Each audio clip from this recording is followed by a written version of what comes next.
Out of all of America's 50 states, Hawaii is arguably its most unique. It's the only state to be geographically located outside of the North American continent. It's America's most recent state, having only been admitted to the Union in August of 1959. It is by far the most ethnically diverse state and the only state where Asian Americans make up the single largest ethnic group. It's the most expensive state to live in the country, and, most notably, it is the only state made up of an archipelago that consists entirely of islands. And because of that, as you'd expect, transportation throughout Hawaii works very differently than it does in other states because of the population being divided across all these different islands. The Hawaiian archipelago is made up of 137 different islands, but there's really only 4 of them that have significant numbers of people. Oahu, the most heavily populated island that's home to Honolulu and Pearl Harbor, has around 1 million people that live on it, which all on its own is about 2/3 of the state of Hawaii's entire population. The Big Island has about another 200,000 people, Maui another 164,000 more, and Kauai about another 73,000 more, representing the 4 primary majorly populated islands in the state. While the islands of Molokai and Lanai have significantly fewer numbers of people, and the other islands have either negligible or non-existent populations. And the distances between all of these islands are larger than you'd expect. The distance between Oahu and Kauai is about 100 miles, and the distance from Oahu to the Big Island is closer to 150 miles. About the same distance as between New York City and Baltimore.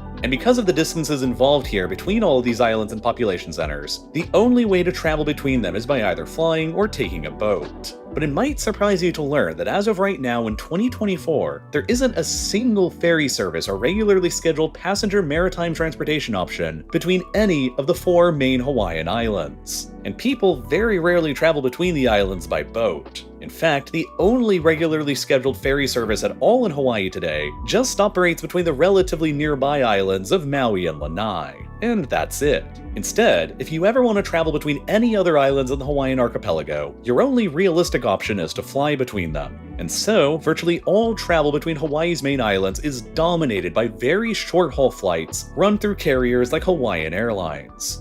And this situation appears rather puzzling at first glance, because ferries and maritime transit are a very common and popular form of transportation across several other archipelagic parts of the world, including in many areas that have significantly smaller population bases than Hawaii even has. Take the Aegean Sea, for example, where there are dozens and dozens of great ferries that service dozens of islands and locations across the whole region, including many ferries that service very small islands with negligible populations but which have very large tourism interest. Across 2023, Hawaii received about 1/3 as many tourists as Greece did, but their spending was roughly equivalent, with tourists to Hawaii spending nearly $21 billion in the state across 2023, and tourists in Greece spending nearly $23 billion through the same time period, implying that a ferry service across Hawaii's islands could or should be at least somewhat comparable to the very robust system of Greek ferries. Closer back to home in North America, there are 3 notable examples of ferry services that seem to make the lack of ferry services in Hawaii seem all the more puzzling. The island of Newfoundland in Canada has a small population of only about 478,000 people, less than half the population of Oahu and Hawaii.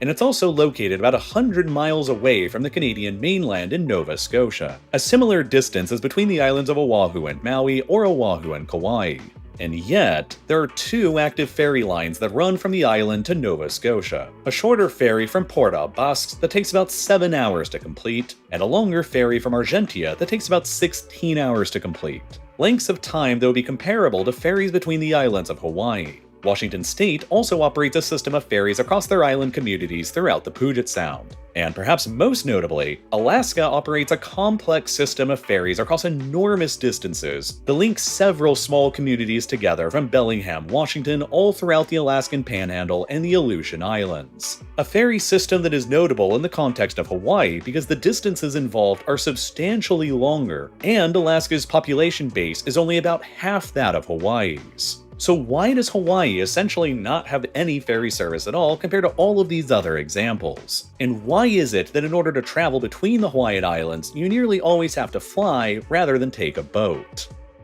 First of all, it's important to note that Hawaii has actually had large-scale ferry services between their major islands in the past, but they've all failed for a complex list of reasons that largely has to do with the nature of Hawaii's unique geography and population patterns. The most serious attempt at establishing a reliable ferry service connecting Hawaii's major islands together was called the Hawaii Super Ferry throughout the decade of the 2000s, and it was one hell of a fiasco. Planning for the Super Ferry began in 2001 by a private company that sought to offer up an alternative way from the airlines to travel between the Hawaiian Islands that would be quick, cheap, and most importantly, would enable people to easily transport their own personal vehicles and belongings between the islands as well. At the time, it seemed like a virtually untapped market, egged on by the Hawaii Super Ferry Company's statistic that in 2001, Hawaii's own residents, excluding tourists, took around 4 million flights between the islands throughout the year, implying that the parallel demand for a ferry was there that wasn't currently being serviced.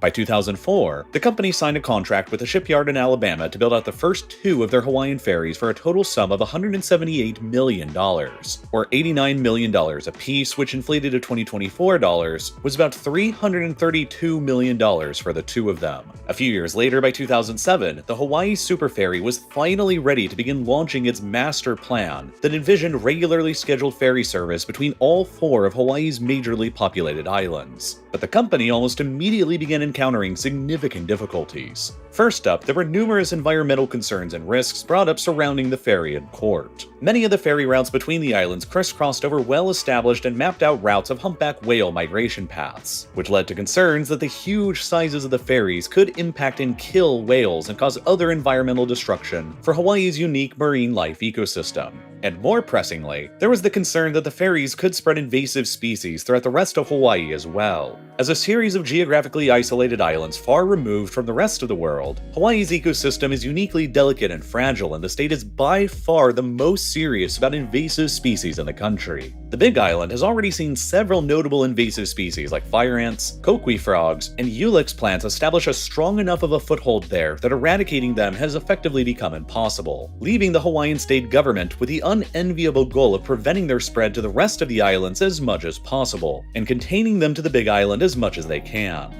The biggest fear was that ferries loading up people's personal vehicles could accidentally transport these kinds of invasive species between the islands far easier than people flying between them on airplanes could. It also didn't help that by the time the ferry finally began its operation between Oahu and Maui in 2007, they still hadn't completed an environmental impact statement that was required by Hawaii state law. The Hawaii Supreme Court eventually ruled that the super ferry could continue its operation while the environmental impact statement was busy being prepared. But that did little to halt the torrent of environmental lawsuits being dumped on the company, which steadily increased the company's litigation costs and made it increasingly difficult for them to remain financially afloat. And if all of that wasn't enough, the super ferry idea was hitting many other roadblocks as well. As it turned out, another major problem for ferries in Hawaii was the fact that the waters around the islands are notoriously rough, especially compared to the waters where those other ferries I mentioned previously operate in Alaska and Washington state. These ferries all operate nearby to their respective continental coastal shelves, where the waters are relatively shallow and calmer. But Hawaii doesn't really have a continental shelf in the same kind of way because the Hawaiian Islands are all volcanic in origin, and are basically just the tips of underwater mountains that rise miles up from the seafloor to penetrate just above the ocean surface. As a result, the depths of the waters between the Hawaiian Islands are often very high, such as in the channel between Maui and the Big Island that's more than 6,000 feet deep,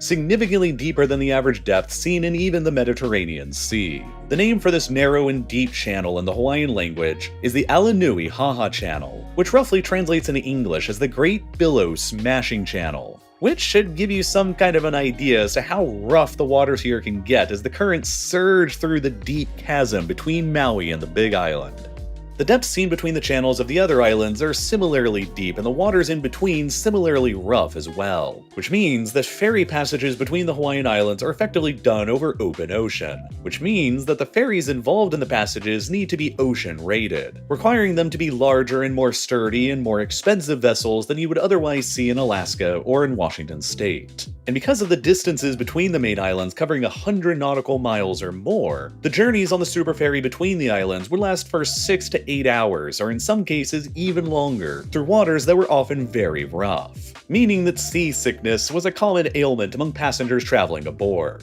If you were a resident of Hawaii and you wanted to travel from one island to another island, you could opt to take the ferry, which might take you up to 8 hours to complete. It might result in you getting severely seasick along the way, and because it would take you another 8 hours or so to get back to your home island, you couldn't really make a day trip out of the ferry journey, so once you get to the other island, you would need to compete with all of the tourists for a hotel for the night, which adds on to the costs and practicality of the ferry journey even more. When you factor all of that in, and then you consider that a round-trip flight between the islands is often only a little more than $100, and takes less than an hour each way, the price of flying between the islands is often cheaper and faster and less likely to make you sick, which to most people still made flying between the islands the more obvious choice to choose instead of taking the ferry. There's also just not really a big pent-up demand for residents on the Hawaiian Islands to actually commute between the islands all that often. Oahu, as the economic and population center of the islands, is home to most of the state's major events like concerts and most of the state's good hospitals and medical care, which means that for the most part, the residents out on the other main islands usually only go into Oahu at most a couple or so times a year, for special events or for medical care, and for those purposes they're going to be more likely to fly than to take the ferry. As a result, it was perceived by a lot of Hawaii's residents that the people most likely to utilize the inter-island ferry service were going to be tourists instead of locals. Tourists who would bring their rental cars with them from Oahu and clog up the more limited infrastructure and roads on the less developed major islands, which led to a lot of the residents on the islands of Kauai, Maui, and the Big Island fearing that the ferry service would contribute to further over-tourism of their islands, and led to a lot of opposition against the whole concept. In the end, the Hawaii Super Ferry originally planned to establish regular and reliable ferry service between all 4 of the main Hawaiian islands, but only managed to establish service between Oahu and Maui because of all of these compounding difficulties. And due to all of those problems, along with potential lobbying from Hawaiian airlines and rental car companies who were probably concerned about losing out on inter-island market share to the Super Ferry, the whole project wouldn't even survive for more than a couple years. In 2009, less than 2 years after they began their service in 2007, the Hawaii Supreme Court ruled that their previous granting of the Super Ferry to continue without the full environmental impact statement being completed yet had been unconstitutional, and the ferry service was immediately halted. Up to that point, the Super Ferry had only managed to transport about 250,000 passengers between the islands that it serviced through the 11 months when it was allowed by the courts to operate, which was well below the ferry's break-even costs and well below the volume of passengers flying between the islands on the airlines. For reference, air carriers between Honolulu and Kahului, the largest city on the island of Maui, fly about 4,890 seats between them each way per day, while a 2017 ferry feasibility study conducted by the Hawaii state government concluded that even in an optimistic scenario, a ferry would only be capable of transporting 11% of those same numbers of seats along the same route. Shortly after the courts ordered the Super Ferry to halt its operations over the environmental concerns in 2009, the writing for the Super Ferry was on the wall, and the company immediately suspended all of its services and let go of all of its employees. Within months, the company would declare bankruptcy and it had abandoned both of the ferries it had acquired. Eventually, both of the company's ferries would be acquired by the US Navy in a fire sale for just $35 million. A tiny fraction of their original $180 million price tag that the company had paid for them. The entire debacle and catastrophic failure of the Hawaii Super Ferry that saw hundreds of millions of dollars basically lit on fire has essentially ensured that nobody else will ever try establishing another ferry service in Hawaii for at least another 1 or 2 generations. And besides for the geographic and economic constraints standing in the way of another Hawaiian ferry service trying, there's also significant legal obstacles standing in the way as well. One of the strangest set of laws that still exists on the books in the United States are the 1886 Passenger Vessel Services Act and the 1920 Jones Act, which basically both stipulate that vessels operating within U.S. waters that transport passengers or cargo, like ferries carrying people and vehicles, need to have been built within the United States and also crewed by an all-American crew. These laws have essentially established a sort of maritime protectionism scheme within the United States for more than a century now, which forces American ferry and logistics companies to only purchase their ships from American shipyards, which have been coddled and globally uncompetitive for more than a century as a result, since they have a captive customer base, which means that prices are always artificially higher. The Hawaii Super Ferry purchased their ferries in 2004 from an Alabama shipyard for $89 million apiece, or $166 million apiece in 2024 dollars. In 2019, the same company that built those Hawaii Super Ferries announced that it was building another even larger ferry with double the passenger and vehicle capacity at one of its non-US shipyards for only $116 million in inflation-adjusted 2024 dollars. Tens of millions of dollars less for a ferry with double the capacity.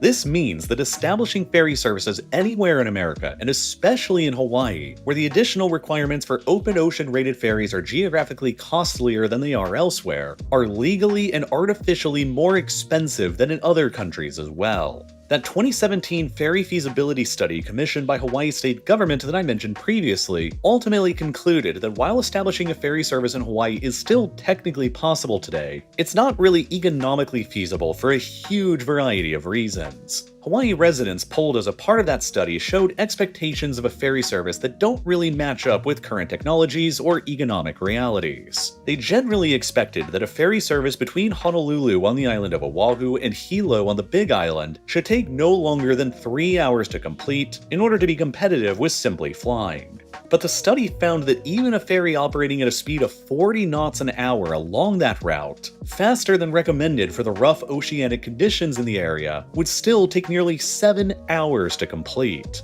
more than twice as long as most residents expected. The study ultimately concluded that the costs required to upgrade Hawaii's harbors to accommodate passenger ferry terminals, the costs required to establish agricultural screenings between the islands in order to prevent the spread of invasive species, and the costs that would be required to acquire the ferries themselves and to maintain their operating costs for years do not match the limited demand for the long travel times between the islands that the ferries would provide. The ferries would simply be uncompetitive against existing faster and cheaper air travel between the islands, and as a result, the study concluded that if a ferry service was going to be successful in Hawaii, it would have to be at least partially subsidized by the state government just in order to stay afloat. A subsidized ferry service throughout Hawaii would not be without precedent, though. The Washington State Ferry Service has revenues that are about 25% subsidized by the Washington State government, while there's enough pent-up demand for the short ferry journeys across the Puget Sound to cover the remaining 75% of the ferry's operating costs. This probably wouldn't be the case in Hawaii, however, where demand for a more expensive and time-consuming ferry service would be lower. So a better comparison would be with Alaska's Marine Highway Ferry Service, which covers very long distances, supports very small populations, and is heavily subsidized by the Alaska state government. The Alaska Ferry Service covers more than 3,500 miles of coastline, including dozens of individual route segments, with many of them taking 6 hours and 10 hours, and even one line from Bellingham, Washington up to Ketchikan, Alaska, that takes a whopping 38 hours to complete and costs hundreds of dollars to travel along. However, Alaska's ferry service is highly subsidized by the Alaska state government, to the tune of nearly 69% of its entire total revenue, while actual ticket sales only account for about 31% of the ferry's revenues. This is the system that would be much more comparable to Hawaii than Washington state's ferry system, but Alaska is able to heavily subsidize its ferry service because it has something that Hawaii does not: a metric boat ton of oil. Despite how it appears at first glance, Alaska is much more of a rich state and Hawaii is much more of a poor state. Alaska has been geologically blessed with huge oil resources, and the state controls the 4th highest producing oil field in the entire country, at Prudhoe Bay in the far north of the state. As a result, Alaska has a massive oil industry that generates huge revenues for the state government, to the point where an overwhelming 85% of the Alaska state government budget simply comes from all of the state's oil revenues. And all of that oil money in the state enables Alaska to do several things that would be impossible in other states, such as heavily subsidizing the state's otherwise unprofitable ferry transportation system to better help its residents, and other interesting things like establishing an oil fund that pays out every single one of Alaska's residents an average of around $2,000 a year just for existing there, the only form of basic income currently seen anywhere in America, on top of having no income taxes and having the lowest overall tax burden imposed on citizens out of any of America's 50 states. Hawaii, on the other hand, is not as fortunate as Alaska. Hawaii has effectively zero natural resources, and its sheer distance away from any significant markets makes shipping costs to and from the islands anywhere else prohibitively expensive, which makes any potential manufacturing base in Hawaii naturally uncompetitive from the start. The only two industries that Hawaii's geography enables it to excel at are tourism and the military, because of the incredible strategic value offered up by Pearl Harbor on the island of Oahu near the dead center of the Pacific Ocean. But for the people who actually work in these two industries, the jobs available are generally low paid, which is why Hawaii's median income is lower than the median income seen in New Hampshire, and yet home prices in Hawaii are nearly twice as expensive as they are in New Hampshire anyway, despite the lower incomes. Hawaii is a fantastic state for people who move to it who are already wealthy, and possess more purchasing power than the locals do. But for those who have grown up on Hawaii without money, finding opportunity on the islands is very difficult,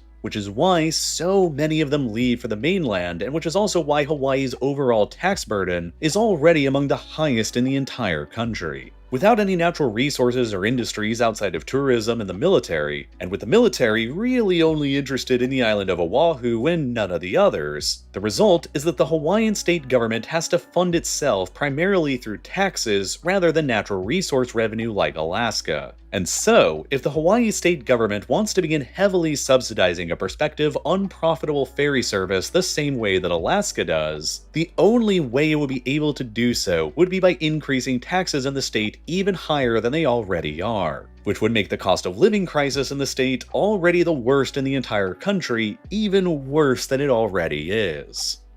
For all intents and purposes, that is all why a ferry service between the main Hawaiian islands doesn't currently exist, and why one isn't likely to exist in the future either. Until ferry vessel technology and legal reforms advance enough to carry passengers between 2 points much faster and for a much lower cost than they currently can, the low market demand for the use of a ferry in Hawaii and the likelihood of a ferry service in Hawaii succeeding are each likely to continue remaining very low. And after the massive financial disaster the last time that someone tried getting one up and running with the Hawaii Super Ferry in the 2000s, nobody is likely to try getting another one up and running in Hawaii for the foreseeable future. And the only way you'll be able to travel between the islands for the most part, unless you want to charter or bring your own boat, will be to fly between them instead.